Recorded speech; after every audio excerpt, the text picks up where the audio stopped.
Hello everyone and welcome into another Sporting Views segment here. Have a March Madness dark horse contender been hiding in plain sight over the past 6 or 7 weeks?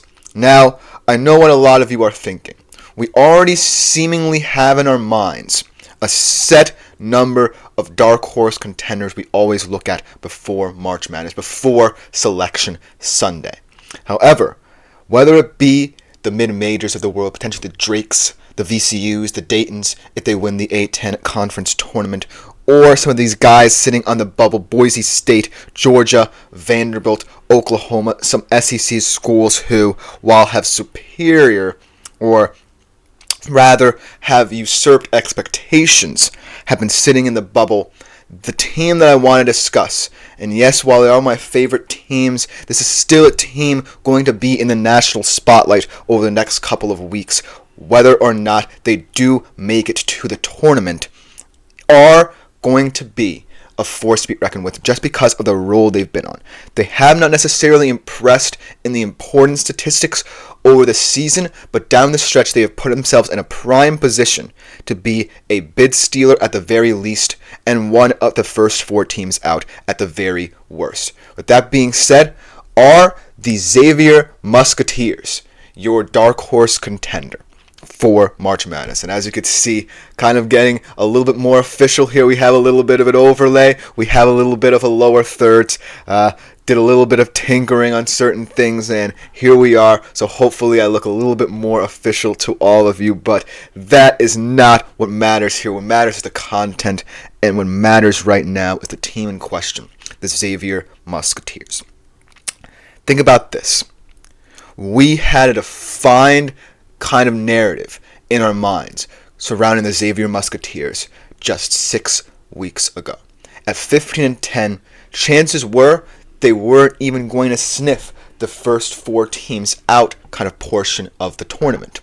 In fact, they seemingly only had about, according to ESPN, some other bracketology kind of pundits, they were sitting around 25%.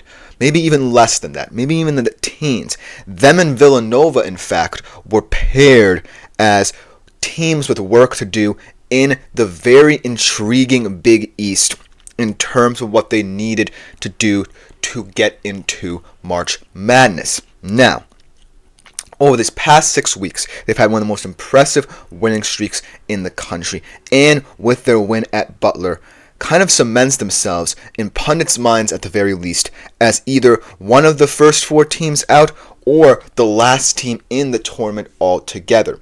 So people are taking notice of this Xavier winning streak. However, there are a lot of caveats here, and one that I want to bring up is in fact the Big East Conference itself, because it is clear about what the delineations are in this conference. There are clearly the haves, there are clearly the have-nots, and Xavier is kind of the middle ground, the gray area, so to speak, of the Big East. You have your haves. Obviously, St. John's, very impressive. Could be a Final Four contender under Rick Pitino. R.J. Lewis Jr. going to be on a lot of first-team All-America ballots, deservedly so. One of the strongest defenses in the country.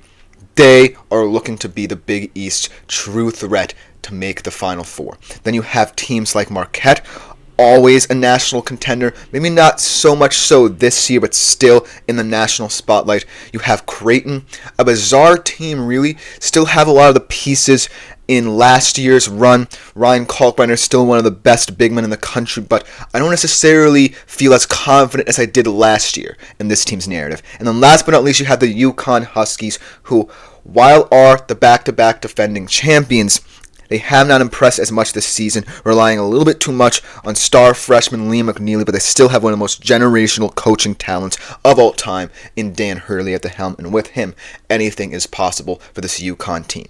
And then you have the have-nots. Obviously, the Shaheen Holloway project not working necessarily at Seton Hall. Neither is the Kyle Neptune project at Villanova. Really have suffered significantly ever since they lost Jay Wright.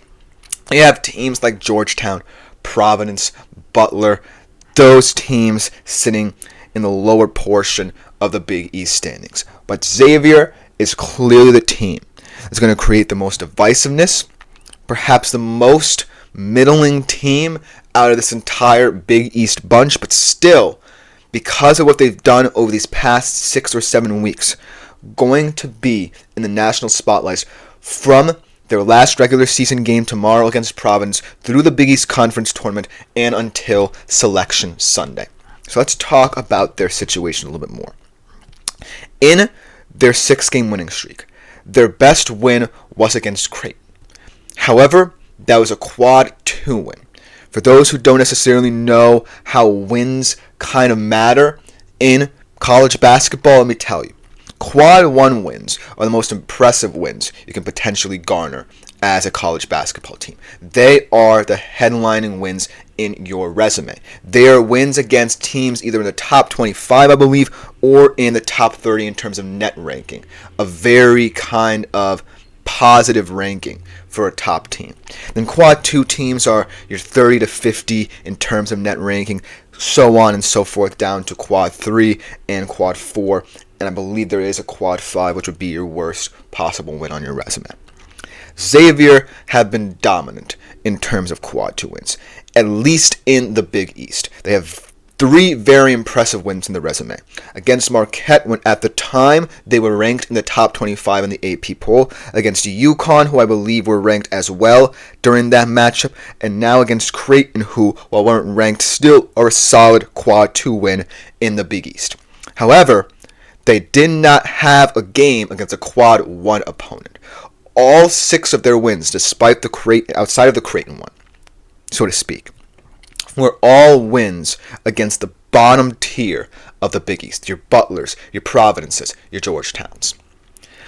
But here's why Xavier can really cement themselves as not just a contender for the Big East Conference tournament, which we'll talk about a little bit more in depth, but also a contender once they get to March Madness to go on a little bit of a deep run. This Xavier team is the definition of talent and role players. You obviously have your star players, right? Zach Fremantle, playing one of the best big men in the country over the past 6 weeks or so. Consistently scoring in double figures, can play both inside and out. Jerome Hunter not making as much of an impact this year as he has in his previous years, transferring in from, I believe, Indiana, but still kind of been one of the most consistent players over his tenure here at Xavier. Then you have a guy in Ryan Connell Jr., one of the better, more underappreciated transfer acquisitions for Xavier from Indiana State, a real three-point threat. Then you have the definition of just role-playing guys, and Dante Maddox Jr., another big three-point threat, and Dalen Swain, kind of a combo guard-forward hybrid. I feel like all of these players are capable of elevating their game no matter what to kind of transcend to the level they need to get to in order to compete in March Madness, should they get there. However, their resume speaks negatively about what this Xavier team did early in the season. And while what they're doing now is not necessarily reminiscent of what they were doing then, it is hurting them because resume ultimately does matter when it comes to college basketball, and they are dismal, appallingly dismal. 1-9 against quad 1 competition. Now, can they, in the Big East Conference tournament, win some games? Absolutely, but the number is going to matter. Say as the 5 seed, which I believe they will be, should they beat Providence and things shake out as they should in the final regular season game in the Big East. They would face, say, a team like Seton Hall, a team like Georgetown could beat them. Then you're up against, say, a team like Villanova potentially in the second round, a team like Marquette, say, in the second round. And while you have those wins against those kind of competition, Xavier knows they need to win because all of their wins in that 6-week period, sans one, will not impress the selection committee. So in the Big East Conference tournament, while they may not win, even though there could be a chance that they could, they do definitely need to win at the very least 2 games to assure that they're in the conversation on Selection Sunday. Now, here's why I do think the Xavier Musketeers not only have a shot at reaching that threshold in the Big East Conference tournament, potentially crossing it and potentially ultimately winning it all. Xavier have been a team that, because of their losses, have not necessarily seemingly impressed a lot of people till now. However, when you look at how they've played against the elites of the Big East, and potentially early on in the season against non-conference foes, potentially in, say, invitational tournaments, you can see that Xavier have played a lot of close games in these non-conference and conference regular season games. They have the wins to prove it against Marquette, UConn, and Creighton, but they have close losses against these teams. Consider a couple of months back, before this whole 6-game winning streak, against St. John's, they had a 16-point lead late in the second half. They gave it up and ultimately lost in overtime. Then you look at that Marquette game. Holding Marquette to 57 points is no small feat. Then you look at all their other losses. They're only by about 2 to 5 points if you look at their entire schedule. So Xavier have proven that they can be competitive against the top teams in the Big East. But my struggle with Xavier is, now that the bottom tier of the Big East have been clearly defined, and they know they'll have to face a very hot Xavier team going in, can Xavier ride that wave? Is this just a fluke? Xavier have proven, right, that they're right there as one of the most competitive teams in the Big East. But then can they get over that hump? Can they prove in the Big East Conference tournament they're not going to be slouches? Because the Big East Conference tournament is different. It's a one-off game where anything could happen. And now that teams like Butler, Providence, Georgetown have the blueprint on them, will the same thing happen with Xavier? Will Xavier continue to win once the conference tournament starts, or will the glass slipper not fit? That's the ultimate question here. Because I can sit here saying that I'm certain that Xavier will win enough games to get in on Selection Sunday. But right now, they're hovering too close to the edge to know for certain. So this is a team, right, that should they get in on Selection Sunday, could be a major dark horse and shake up your bracket a lot. But they do need to get there first, and that's what I'm warning about. So take this with a grain of salt, especially because I'm a Xavier Musketeers fan. But just know that this Musketeers team has proven they are capable of beating anybody, but can fall victim to bad losses. And they can't have any over that 3 to 4 day period when the Big East Conference tournament happens. And potentially, if they can overcome that hurdle, the sky's the limit for them.